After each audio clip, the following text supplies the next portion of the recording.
السلام عليكم ورحمة الله مشاهدينا الكرام أيها السادة والسيدات.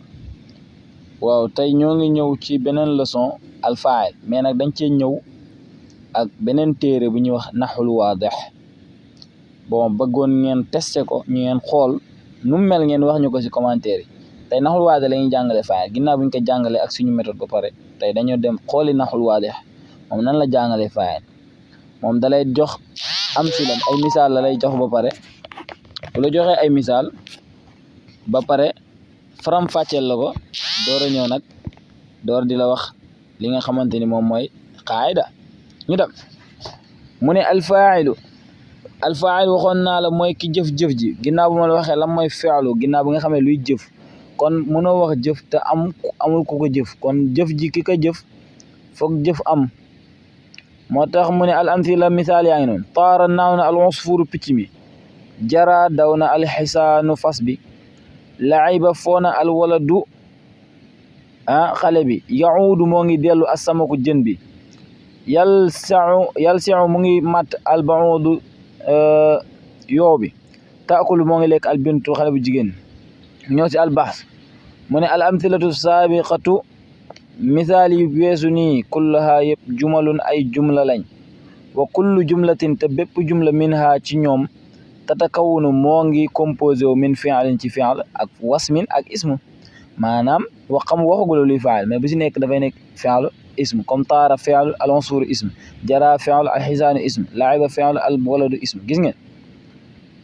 waaw wa ida baxasna bu ñu xoolee wala bu ñu recherché fil amthilati ci athalathati al ula ci ñetti misaal yu njëkk yi nara danañu gis anna alladi ne la nga xam ne wala ka la nga xam ne wala ka nga xam ne wala la nga xam ne sax fii taara naaw na maanaam nara danañ gis ne anna alladi naka la nga xam ne taara naaw na huwal unsur mooy picc mi maanaam bu ñu xoolee bu baax kon lan moo naaw picc ma ci arab lay expliqué mu ne walladi la nga xam ne jara daw na huwal xisaanu mooy fas bi walladi la ak ka nga xam ne comme nit la laiba foona huwal waladu mooy xale bi gis ngeen. fa yakunu al unsur mu nekk nag fa yakunu mu nekk al unsur picc mi huwa alladi di nekk ki nga xam ne faala def na at-tayraana naaw gi wala xisaanu te fas bi tamit di nekk la nga xamante ni huwa alladi la nga xam ne faala def na aljariya daw gi wal waladu di xale bi tamit huwa alladi di nekk ka nga xam ne faala def na al-laiba fo bi kon toujours mooy ka def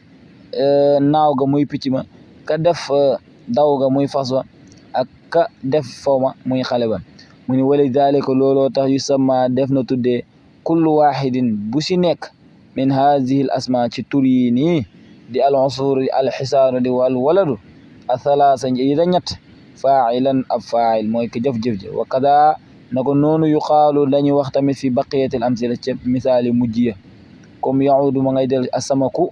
xam nañ ne al asamaku moo def dellu gi matt gi kan moo ko def lu dul yoobi al baudu lekk gi kan moo ko lekk lu dul xale bu jigéen min ay bintu. wa ida nazarna bu ñu xoolee ila kulli ismu bu si nekk si ñoom ñooñu muy al unsur al xisaanu al waladu al samaku al baudu al bintu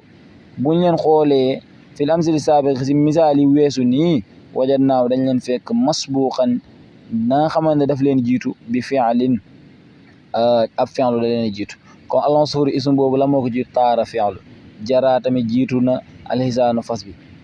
laiba jiitu gis ngeen comme ça ku si nekk ñoom sa ginnaaw am na benn fi'l bu fa nekk wa wajadnaahu ñu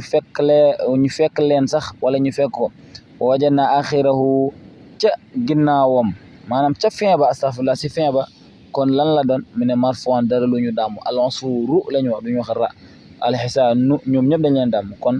dañuy gis ne fi'lu baa ngi ca ginnaaw te seen mujj ga yëpp dàmm lañ fi fekk. mu ne alqaida lii mooy règle bi alfaa'ilu faa'il ismun tur la marfu'un bu ñu damm